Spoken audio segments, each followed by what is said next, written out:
তীব্র তাপপ্রবাহ, হাড় কাঁপানো শীত বা বর্ষার বিরতিহীন বৃষ্টি, কোনো সময়ই পরিশ্রম কিংবা কর্মঘণ্টা আলাদা হয় না কৃষকের।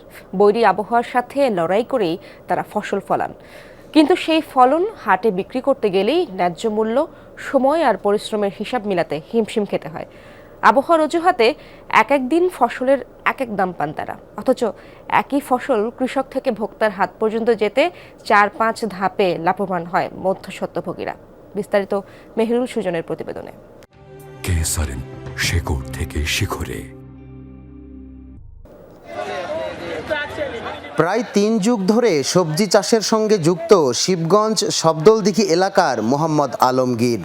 বাবার হাত ধরে কৃষিতে যুক্ত হবার পর থেকেই সবজি বেচতে উত্তরের সবচেয়ে বড় এই মোকামে রোজই আসতে হয় তাকে। সেই ভোর ৩টায় মাঠের সবজি তুলে সূর্যোদয়ের পর হাটে নিয়ে আসা। চাষাবাদের ব্যয় কিংবা পরিশ্রম সমান থাকলেও আলমগীরের মতো কৃষকদের ঠিকঠাক দাম মেলে না প্রায় দিনই। দাম বাজার যদি ভালো থাকে তেমন খুশি থাকে, এক সপ্তাহে বাড়ে এক সপ্তাহে কমে। যখন না আমদানি বেশি হয় তখন বাজার কম হয়ে যায়, আবার আমদানি যখন না কমে তখন বাজার বেশি হয়। খরচ তো কমে না, খরচ কমে না, পরিশ্রম কমে না। এই মনে করেন খরাতে মনে করেন ওষুধ দিতে ধান শেষ, তা পোকা মারা যাচ্ছে না। কৃষকরা বলছেন, ফসল হাটে আনার পর পাইকার কিংবা ফড়িয়ারা যে দাম হাঁকেন, লোকসান কিংবা লাভের পরিমাণ কম হলেও পণ্য বিক্রি করতে হয় তাদের। আবহাওয়ার তারতম্য অথবা আমদানি কম বেশি এমন অজুহাতে ফসলের দাম নিয়ন্ত্রণও করেন পাইকার বা ব্যবসায়ীরাই। আজকে আমাদের হাটে মনে করেন 22 টাকা কেজি, কালকে বেচে আমি 17 টাকা কেজি। মনে করেন আমাদের কাজ যে কাজ, ওই কাজ সমানই করা লাগে। কৃষকেরা তো ওই টাকা পায় না, সময় মতো টাকা পায় না।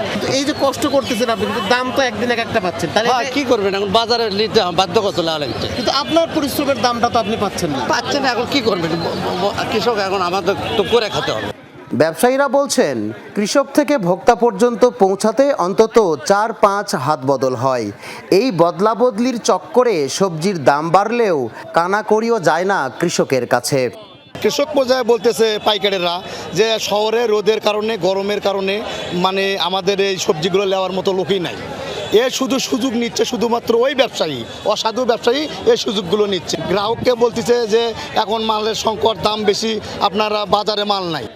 বাজার ব্যবস্থাপনার রাষ্ট্রীয় প্রয়োগ না থাকায় বছরের পর বছর ধরে এভাবেই চলছে কৃষকের কাছ থেকে ফসলের বিকিকিনি। সংশ্লিষ্টরা বলছেন, নিয়মিত তদারকি করা গেলে সবজির দাম যেমন নিয়ন্ত্রণে থাকবে, তেমনি কৃষকের জন্যও মিলবে ন্যায্য দাম। মেহেরুল সুজন, যমুনা নিউজ, বগুড়া।